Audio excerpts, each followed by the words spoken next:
백점선 씨 부녀가 재심에서 무죄를 선고받은 직후 꽃다발을 들었습니다.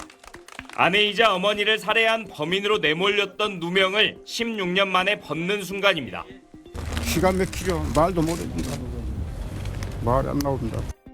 백 씨 부녀는 2009년 7월 순천시의 한 마을에서 주민들에게 청산가리가 섞인 막걸리를 마시게 해 2명을 숨지게 한 혐의 등으로 15년 동안 수감 생활을 해왔습니다. 재심 재판부는 검사가 짜맞추기식 수사를 통해 지적 능력이 떨어지는 부녀에게 허위 자백을 받았고 조서도 꾸몄다고 인정했습니다. 너 그림만 탐기가 했구나. 나 수고했지. 어떻게 그런 비법이 있어? 한번 써볼게. 알려주던 아빠가 이렇게 거짓말 통과하는 방법. 검사가 진술 거부권을 알리지 않거나 신뢰 관계자를 배치하지 않는 등 적법한 절차를 어겨 조서의 증거 능력이 없다는 겁니다. 백 씨 부녀가 막걸리를 구입했거나 청산가리를 섞었다는 증거도 없다고 판단했습니다. 변호사는 재심 과정에서도 검찰이 자신들의 잘못을 감추기에 급급했다고 지적했습니다. 문제는 16년 전의 불법에만 있지 않습니다. 재심 법정에서 공판검사는 이러한 총체적 위법에 눈을 감았습니다. 과거 검사의 잘못을 감싸는 질문까지 하면서 반성과 성찰 대신 무책임한 태도로 검찰이 인권 침해를 사과하고 이번 무죄 선고에 대한 상고를 포기할지 관심이 쏠리고 있습니다. KBC 신대입니다. 15년 전 세상을 떠들썩하게 했던 이른바 청산가리 막걸리 살인 사건. 당시 검찰은 놀랍게도 피해자의 남편과 딸이 부적절한 관계를 맺었다며 유력한 용의자로 지목해 기소했다.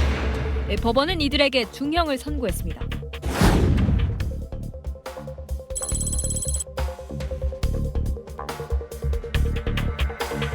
본인 처주인 거 맞아요? 인정하세요? 인정하시냐고요? 그건 아닌데. 그건 아니야? 안 죽였어요? 죽였어요? 제가 안 주겠습니다. 누가 죽였어요? 죽였어요? 그것까지는 깊이 모르겠습니다. 억울함을 호소하며 재심을 청구한 부녀. 사건 발생 15년 만에 진실을 밝히기 위한 재판이 다시 시작됐습니다.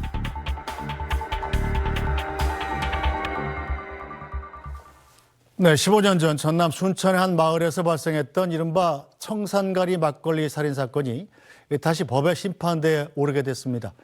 검찰이 당시 용의자로 지목했던 부녀에게 허위 자백을 강요하는 등 누명을 씌웠다는 의혹이 제기되면서 논란이 됐었는데요. 이번에야말로 사건의 진실이 드러나게 될까요? 관련 내용 뉴부사탐에서 자세히 살펴보겠습니다. 오윤성 순천향대 경찰행정학과 교수 또 SBS 신정원 기자 나와 계십니다. 두 분 어서 오세요. 안녕하세요. 네, 먼저 신 기자. 청산가리 막걸리 살인 사건 워낙 유명했던 사건이긴 합니다만 네. 시간이 많이 지났으니까 어떤 사건이었는지부터 간략히 정리를 부탁드립니다. 네, 때는 바야흐로 2009년으로 거슬러 올라갑니다. 이 전남 순천의 한 마을에서 이 청산가리가 들어간 막걸리를 마신 50대 여성 최모 씨가 돌연 사망하는 사건이 발생을 했습니다. 이 막걸리를 마신 다른 주민 1명이 숨졌고 또 다른 주민 2명은 막걸리를 마시다 뱉었지만 치명상을 입었는데요. 그런데 수사를 해봤더니 이 사망한 최 씨의 남편 백 씨와 또 그 딸이 청산가리 막걸리 살인 사건의 범인으로 지목이 된 겁니다. 이 지목된 이유도 뜻밖 이었는데 이들 부녀가 15년 정도 부적절한 관계를 맺었고 그걸 알게 된 아내이자 어머니인 최 씨를 살해하기에 이르렀다 이렇게 판단을 한 겁니다. 검찰은 딸이 청산가리를 막걸리에 타서 마당에 놓았고 남편 백 씨가 아내에게 막걸리를 권유했다 이렇게 공모했다라고 봤는데요. 사실 워낙 충격적인 사건이었고 당시에도 파장이 컸는데 근친상간 그리고 존속살해 등등 자극적인 단어들로 점철이 되면서 당시에도 화제를 모았던 사건이었습니다. 네, 대법원 판결까지 나서 실형을 살고 있었던 부녀가 이제 형 집행정지로 풀려나 있다고 하더군요. 오늘 첫 재심 공판이 있었다던데 쟁점이 뭐였나요? 사실 이제 그동안에 지능 장애가 있는 것으로 알려진 그 딸의 진술 능력과 그리고 이제 이들로부터 자백을 이끌어내는 그 신문 과정에서 검사가 어떤 그 수사권을 남용했는가, 즉 강압 수사 여부, 즉 이 자백이 강압 수사에 만약에 네. 의한 것이라고 한다면 위법 수집 증거로 이제 증거 능력이 없어지기 때문이죠. 그리고 이제 또 하나는 이제 범행 도구인 그 막걸리라든가 청산가리를 구입하는 데 있어서의 논리적인 그 개연성, 그리고 이제 막걸리 구입 과정과 연관을 해서 새로 발견된 그 화물차의 CCTV 영상 등이 이번 그 재심에 있어서의 핵심 쟁점이 될 수 있겠습니다. 네, 자 신정원 기자, 이번 사건이 왜 대법원 판결을 나고 나서 15년 뒤에 이게 재심까지 가게 됐는지가 큰 관심인데, 자 1심과 2심 원래 있었던 1심과 2심 판결도 굉장히 상반된 판결이 나오지 않았었습니까? 네, 맞습니다. 이렇게 재심까지 가게 된 것도 굉장히 희박한 사례이긴 한데 이 건 같은 경우에는 1심은 이 범행의 핵심 수단인 청산가리를 도대체 어디서 어떻게 구했는지를 충분히 증명하지 못했다라면서 무죄를 선고를 했습니다. 그리고 2심을 갔는데 2심에서는 유죄 판단을 내리면서 각각 이제 아빠 백 씨에게 무기징역, 그리고 딸에게는 징역 20년형이 선고가 됐었는데 대법원도 이 원심을 확정을 했고요. 네. 이때 당시에 이제 유죄가 인정이 됐던 건 백 씨 부녀의 자백이 결정적이었는데, 사실 그렇게 끔찍한 살인범의 명예를 쓰고 잊혀졌던 이들 부녀는 올해 초 돌연 이제 나오게 되는데, 이게 재심 전문 박준영 변호사가 이들의 사건을 맡게 되어서 2022년에 재심을 청구를 했고요. 이걸 받아들여서 임시 출소하게 됐고, 이렇게 복역 중인 상태에서 재심을 통해서 석방된 사례는 최초라고도 합니다. 네, 자 오윤성 교수님, 이 명확한 물증이 없다 보니까 의혹이 더 커졌는데, 막걸리에서 검출된 핵심 증거 청산가리가 현장에서 나오지 않았다는 것 아닙니까? 자 그렇다면 이렇게 명확한 물증도 없이 검찰이 무슨 근거로 이 부녀를 기소한 건가요? 사실 이 사건 같은 경우는 그 청산가리 입수 시기하고 경위 등이 명확하지 않고요. 또 이제 다른 사건 현장에서 청산가리가 발견되지 아니한 점, 또 사용이 됐다라고 하는 이 플라스틱 그 숟가락에서 청산가리 성분이 검출되지 않았다라고 하는 이 감정서를 이 재판부에 검찰에서 제출하지 않았다라고 하는 거. 그리고 이제 막걸리 구입처로 지목된 그 식당이 이 범행에 사용되었던 750ml짜리 막걸리 용량을 취급하지 않는다. 네. 라고 하는 이런 점들이 알려졌는데요. 사실은 이제 핵심은 아까 우리 그 신 기자께서 말씀을 하셨는데 1심에서 무죄가 나왔던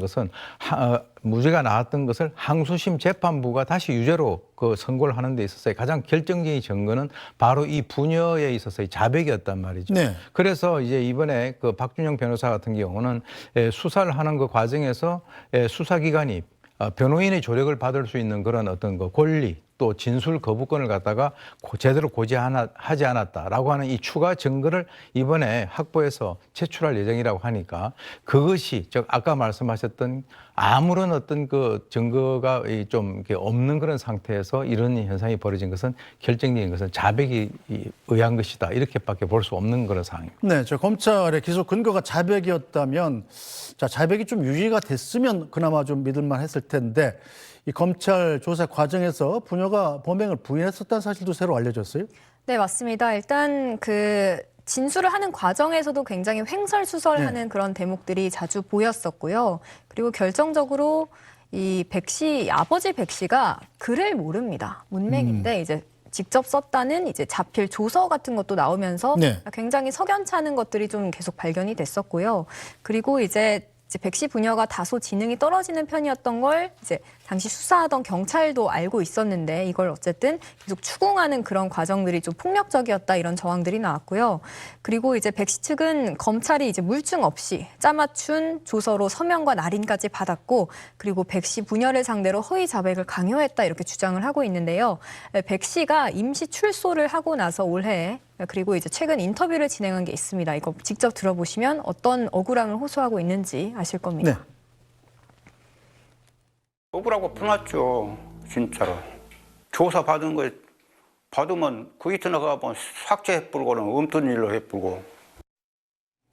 네, 자 대법원에서 확정 판결까지 났던 사건을 다시 재심을 해라, 이런 결정을 내리기도 사실은 쉽지 않은 일인데, 어떤 근거로 재심 결정이 나온 겁니까? 쉽지 않은 결정이었던 것 같습니다. 재심을 2022년에 신청했는데 이게 반영된 게 2024년이었거든요. 2년 정도 걸렸다고 보시면 될 것 같은데요. 재심을 결정한 재판부는 이렇게 설명을 했습니다.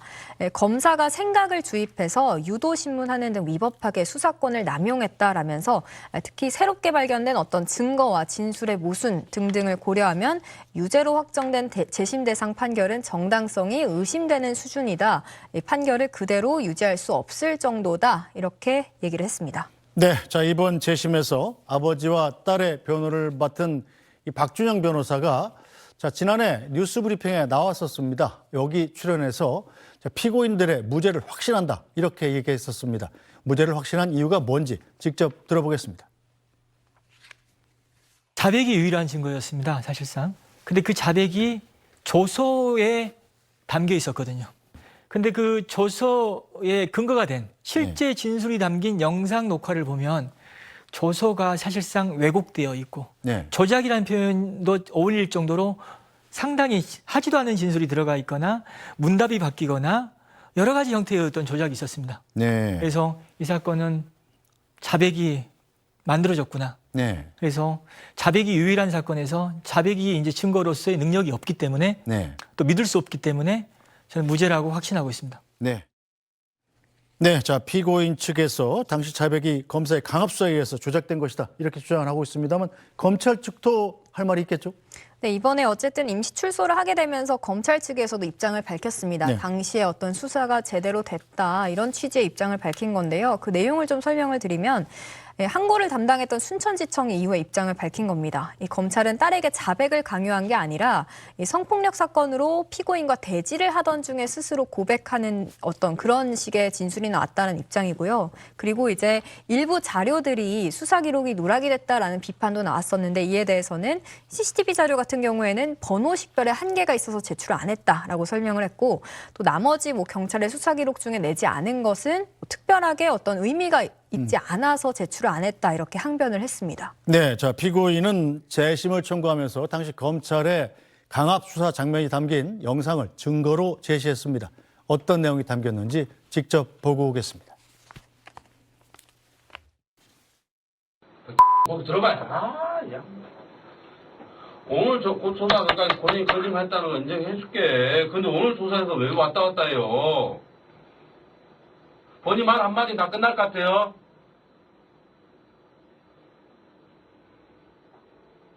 말했다 거짓말했다 한마디 하면 다 끝날 것 같아요.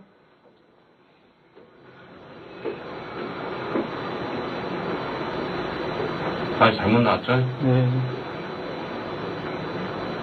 왜 그러신 거예요? 심 상태지 왜 그래? 아직도 못 놓겠어 점수를? 예? 저도 모르겠습니다 지금. 하니까 너 거짓말 탐지기가 했구나. 나 통화했지. 어떻게 그런 비법이 있어? 한번 써먹게. 알려주던 아빠가 이렇게 거짓말 통과하는 방법도 혹시 알아본 거 아니야? 그럼 비법이 뭐야 도대체? 거짓말 탐지기를 잊어버렸잖아 기계를. 예. 거짓말 탐지기가 그럼 믿을 수 있겠어 없겠어?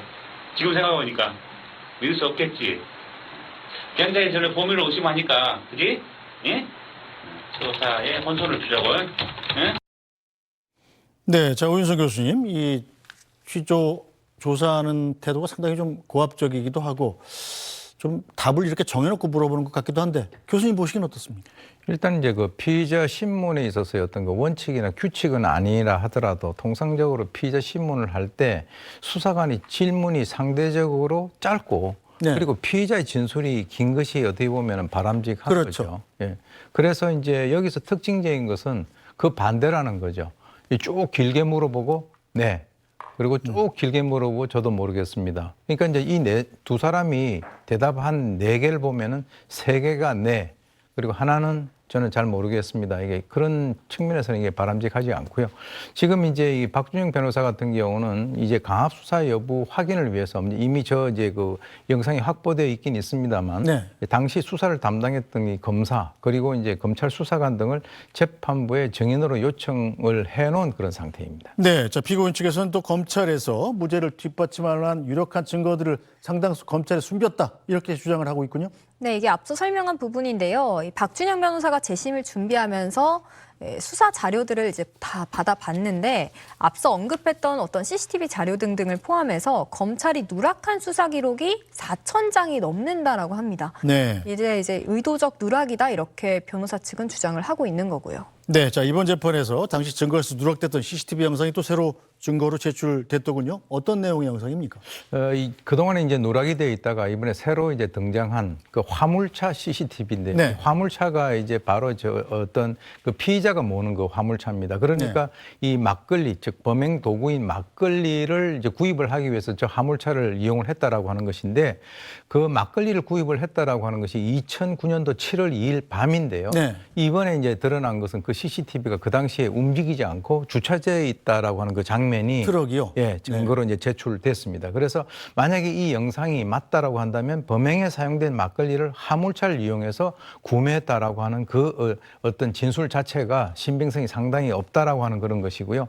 이런 것들이 만약에 이제 재판부에 의해서 이제 받아지게 된다면 이 재심에 있어서의 굉장히 결정적인 영향을 미칠 것으로 보입니다. 네, 자, 이 부녀가 재심을 통해서 무죄 판결을 받게 된다면, 자, 그렇다면 실제로 진범은 따로 있다는 건 아니겠습니까? 그런 의미가 되겠죠. 그 수사는 어떻게 됩니까, 그럼? 지금 이제 15년 전인 2009년도에 이 이제 사건이 발생됐는데 그 당시에는 살인죄에 있어서의 공소시효가 25년이었습니다. 네. 그런데 이제 2015년에 이제 태완이법이 이제 그 만들어짐으로써 이 살인죄에 있어서의 공소시효 자체가 이제 폐지된 그런 상황이기 때문에 만약에 진범이 있다. 이번에 이제 어떤 그 무죄 판결을 받게 된다면 진범이 있다라고 하는 그 의미인데 있다면 이 진범에 대한 수사는 계속적으로 이루어져야 될 것으로 봅니다. 네.